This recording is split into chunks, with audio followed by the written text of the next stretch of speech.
समय। कहते हैं समय से पूर्व कुछ नहीं होता, हर बात का एक समय होता है।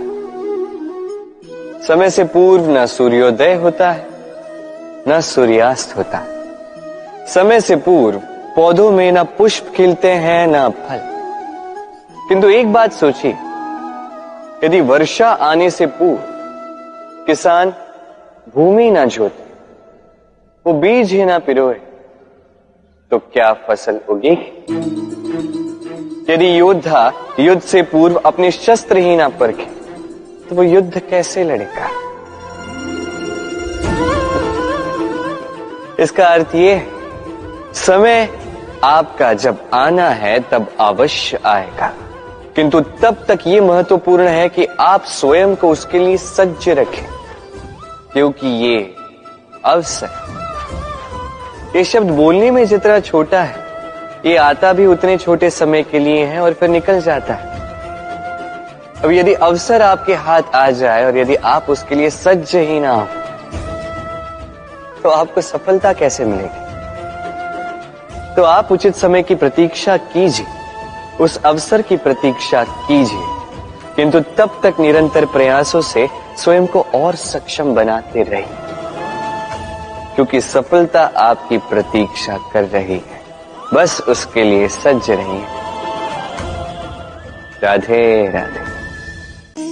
हम में से कई लोग अक्सर स्वयं को अकर्मण्य मान लेते हैं।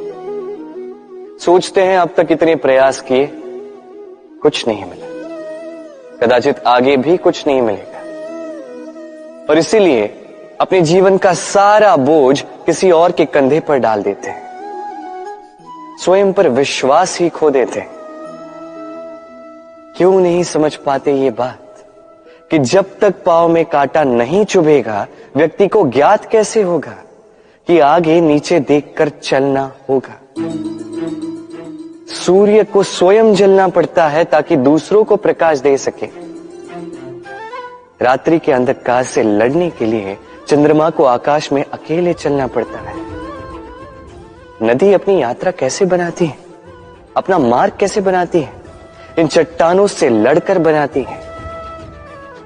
यदि आप स्वयं आपकी सहायता करने में सक्षम नहीं रहे, तो निश्चित रूप से आपका यह जीवन व्यर्थ ही है। स्मरण रखिएगा, इस संसार में अपने जीवन का भार अपने ही कंधों पर उठाना पड़ता है। दूसरों के कंधों पर केवल शव यात्रा चलती है। और इस संसार में जीवित वही है जो आत्मनिर्भर है।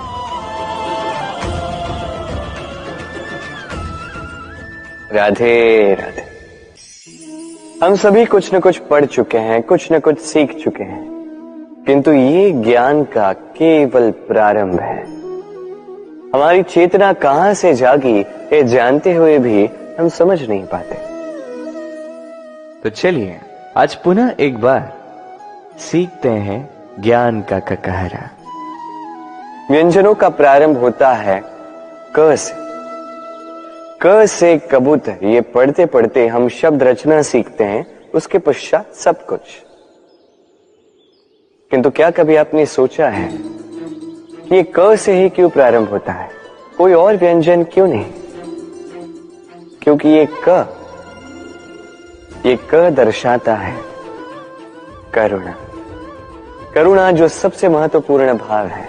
इसी करुणा के कारण आप किसी भी व्यक्ति या किसी भी जीव के मन की भावनाएं, उसकी समस्याएं, उसकी पीड़ा समझ पाते हैं। करुणा ही है जो प्रेम को जन्म देती है। करुणा ही है जो विवेक को जागृत करती है। तो क से करुणा यदि आप सीख गए, तो ज्ञा से ज्ञानी बनने में अधिक समय नहीं लगेगा। राधे राधे।